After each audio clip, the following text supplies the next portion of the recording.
Autism শিশুর প্রাথমিক বৈশিষ্ট্যগুলো কি? অটিজমকে আমরা কোনো রোগ বলি না, আমরা বলি এটা একটা নিউরো ডেভেলপমেন্টাল ডিসঅর্ডার। ডেভেলপমেন্ট মানে আমরা জানি একটা বিকাশজনিত বাধা, বিকাশজনিত বাধায় যদি কিছু হয় এবং ভ্রূণ থাকা অবস্থায় কিন্তু সেটা হতে পারে। তো এটা কোনো রোগ নয়, এটাকে আমরা কিউর করতে না পারলেও ম্যানেজ করতে পারি। এখন আসে আমি ফিচার্সগুলো কিভাবে বুঝবো। এই তিনটি বিষয় যদি আমি মাথায় রাখি, আমার বাচ্চার সোশ্যালাইজেশন লেভেলটা কেমন, আমি বাচ্চাকে ডাকছি, বাচ্চা কি সাড়া দিচ্ছে কিনা, বা যে কেউ এই নামটা ধরে ডাকলে বাচ্চা সাড়া দেয় কিনা, হয়তো সে চিনে না কিন্তু নামটা তো সে জানে, 1 বছর বয়সী তো নাম সে জানে, সে ওই সোর্স অফ সাউন্ডটা খুঁজছে কিনা, বাচ্চা চোখে চোখে তাকায় কিনা।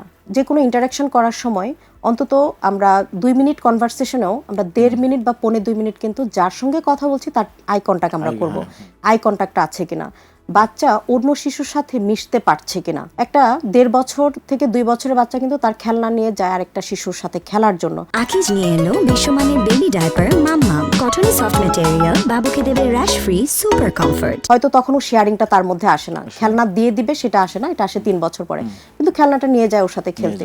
এই 3টা জায়গায় যদি প্রবলেম থাকে, এবার আসি কমিউনিকেশন।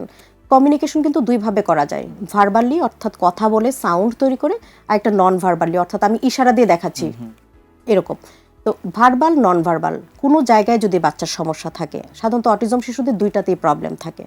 একই কাজ একই রকম করে বারবার করা, ধরেন একটা পুতুল বা গাড়ি আছে তার হাতে, সে গাড়ির চাকাটা নিয়ে কন্টিনিউয়াস মুভ করছে, অথবা সে এখানে ঘুরছে তো কন্টিনিউয়াস সে স্পিন করেই যাচ্ছে, সে বেয়ে বেয়ে উঠছে জানালার বা বেডে বা টেবিলে, কন্টিনিউয়াস সে ক্লাইম্বিং করেই যাচ্ছে, সে তার ফিঙ্গার মুভমেন্ট করছে, কন্টিনিউয়াস ফিঙ্গার মুভমেন্ট করছে, সেখানে কিছু একটা দিয়ে ব্যাঙ্গিং করছে, কন্টিনিউয়াস ব্যাঙ্গিং করে যাচ্ছে। একই কাজ একই রকম করে বারবার যদি করে, এই প্যাটার্নগুলো যদি থাকে।